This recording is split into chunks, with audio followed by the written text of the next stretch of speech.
lady. Alisa, all the way from Australia.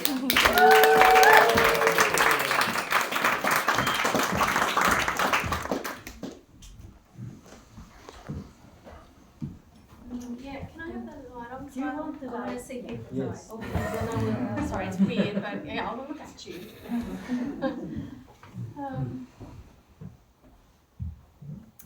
In the category that we're in today, this is wisdom. And I will leave it to you to see what wisdom this story brings for you.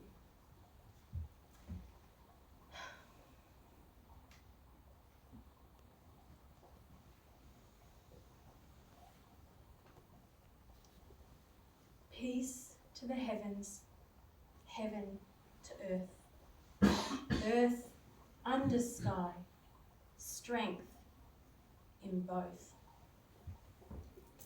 The Morrigan is a masterful shapeshifter. She can become an old woman.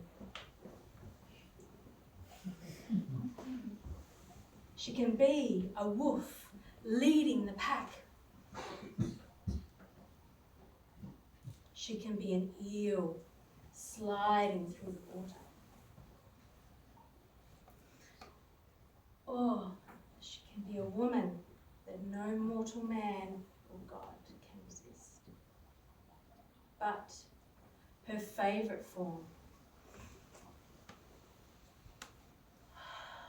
is that of the hooded crow with her grey and black plumage. Her home is at the edge of a cliff overlooking the roaring ocean.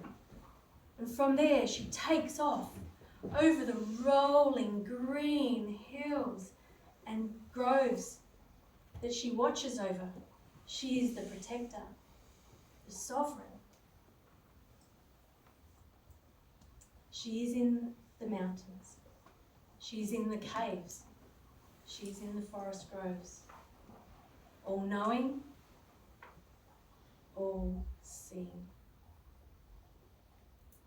Sometimes the Morrigan descends to the land of the mortals and offers them her services in exchange for fighting might, success on the battlefield, and her visions of what she has seen to come.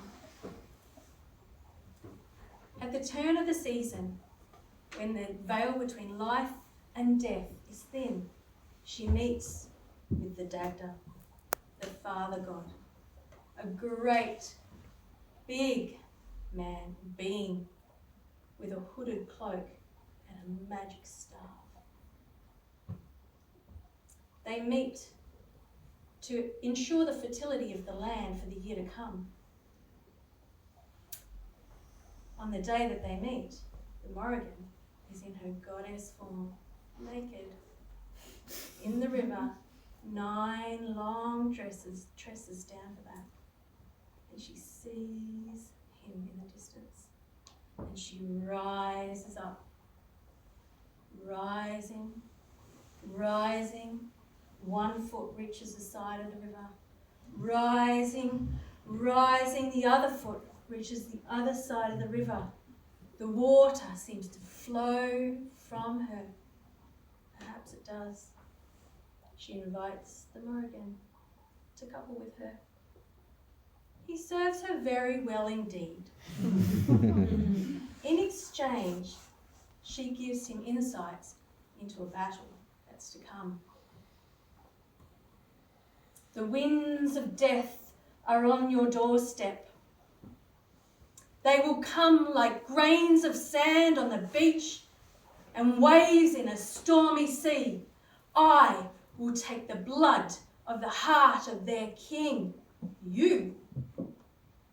She tells the Dagda how to defeat this new enemy. Then she casts a spell.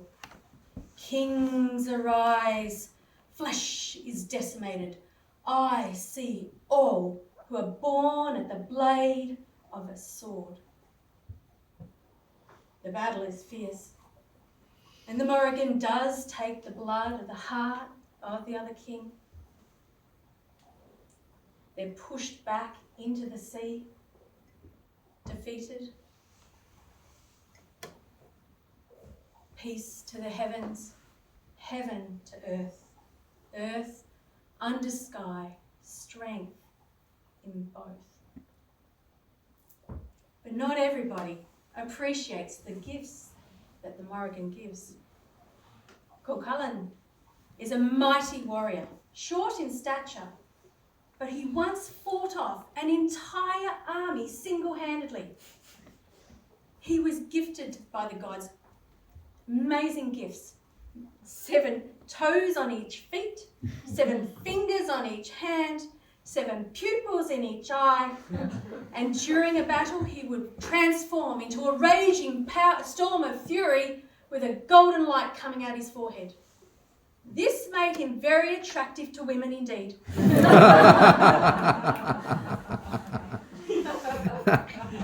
When the Morrigan first met Cuchulainn, he didn't recognise her in her form. And when she transformed, he was apologetic at ignoring her and not noticing her. But she said, "Never mind, I cannot hurt you." But each time the Morrigan met Cuchulainn anywhere, no matter what form she was in, he didn't recognise her. He didn't see her for what she was. Over time, she became enamoured with him. Over time, he felt his powers and strength were being tested by the gods. One day, dressed in the form of a fairy woman with a rainbow gown, she appeared to him. "Why are you here?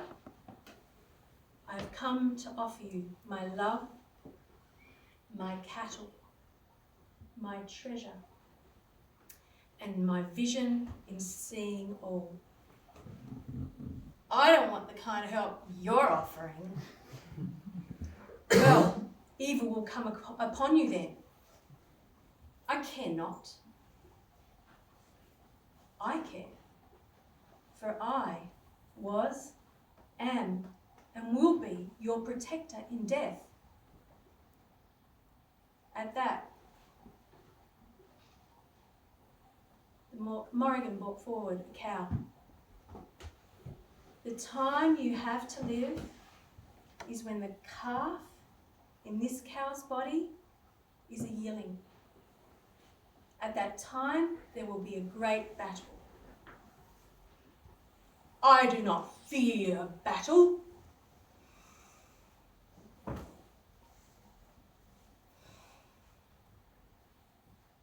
A year passed, and a great battle did begin. Cuchulainn was leading his army through a ford, and the Morrigan became the eel, twisting and wrapping herself around his legs, causing him to trip. The hilt of his sword hit her in the ribs, breaking them. She transformed into a wolf and rounded up the cattle and headed them on a stampede towards him. Cuchulainn picked up a stone and took out her eye. She transformed into the head of the stampede and again broke her leg. The Morrigan knew that to be healed, she needed to be healed by he who had hurt her. So she transformed into an old woman milking a cow with 3 teats. It wasn't long until Cuchulainn came along. He didn't notice her broken ribs. He didn't notice her missing eye. He didn't notice her broken leg. He asked the old woman for a cup of milk from the first teat.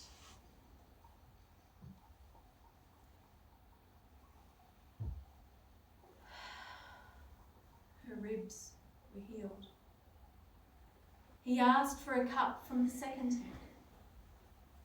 eye was restored. He asked for a cup of milk from the third teat.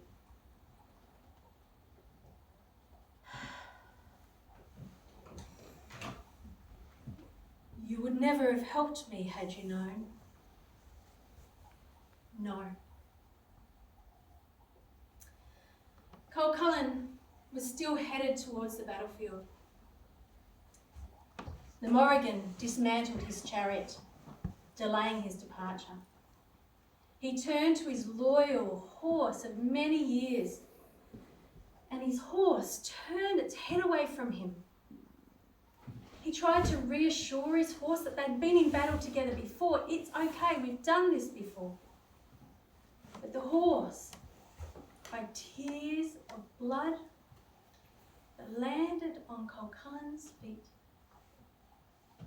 he was driven by a desire greater than himself, an unseen force that drove his destiny, that led him forward to mount his horse and to go. On the way, he looked down to see a young woman, Morrigan, washing his armour in blood. But he continued on. He transformed himself into a towering rage of fury with the light coming out of his forehead. Swords clashed. Men screamed. Cullen, fatally wounded. He backed up to a standing stone, not wanting to die on the ground, but on his feet, facing the enemy with his sword in his hand.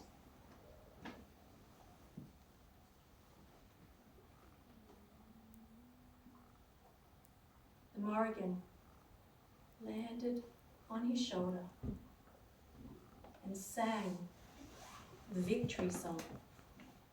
Peace to the heavens, heavens on earth, earth under sky, eternal peace.